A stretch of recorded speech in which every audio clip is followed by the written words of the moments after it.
Europe 1 Soir, 18h, 20h, Nicolas Demorand. politique. Politique avec Bruno Jeudi. Bonsoir Bruno. Bonsoir Nicolas. Vous êtes journaliste politique au Journal du Dimanche. Les 20 et 27 mars, il y aura des élections cantonales en France. C'est le dernier rendez-vous électoral avant la présidentielle et pourtant ça ne semble intéresser personne. Effectivement Nicolas, figurez-vous qu'on vote dans un mois et que personne ne le sait ou presque. La moitié des Français sont pourtant appelés aux urnes pour désigner 1938 conseillers généraux.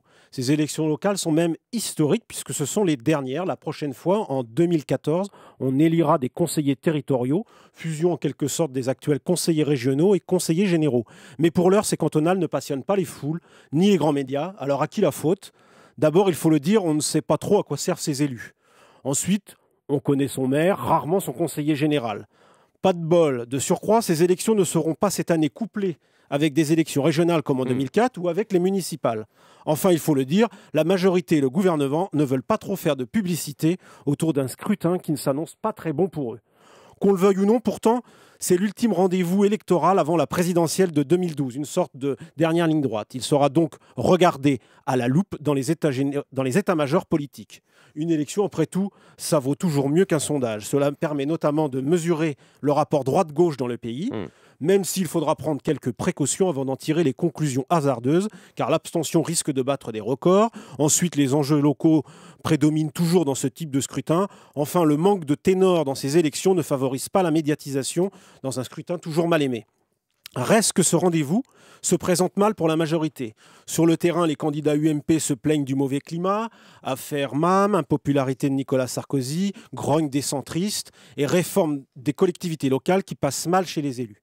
Résultat, la plupart des candidats de droite font campagne en cachant leur appartenance UMP, préférant la bonne vieille étiquette d'hiver 3, beaucoup plus pratique. Et l'addition pour la majorité, Bruno, pourrait être lourde. Oui, aujourd'hui la droite gère 42 départements contre 58 pour la gauche.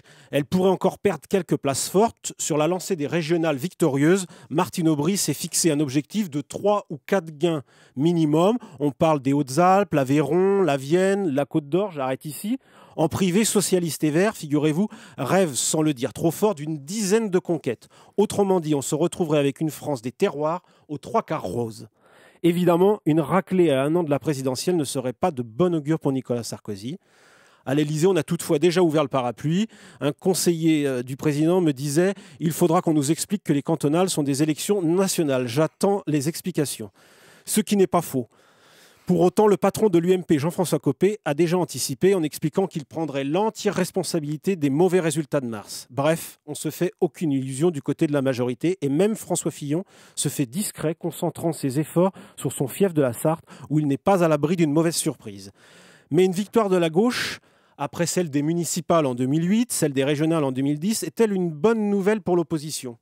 Pas sûr, Nicolas. Le PS est devenu depuis des années le parti des élus locaux, préférant gérer leur boutique plutôt que de se mobiliser pour des élections nationales. Les précédents de 2002 et 2007 sont là pour le rappeler. On souhaite donc du courage, bon courage aux candidats socialistes pour expliquer à ses camarades élus locaux qu'une victoire en 2012 serait l'assurance de garder leur fief en 2014. Bruno Jeudi, merci.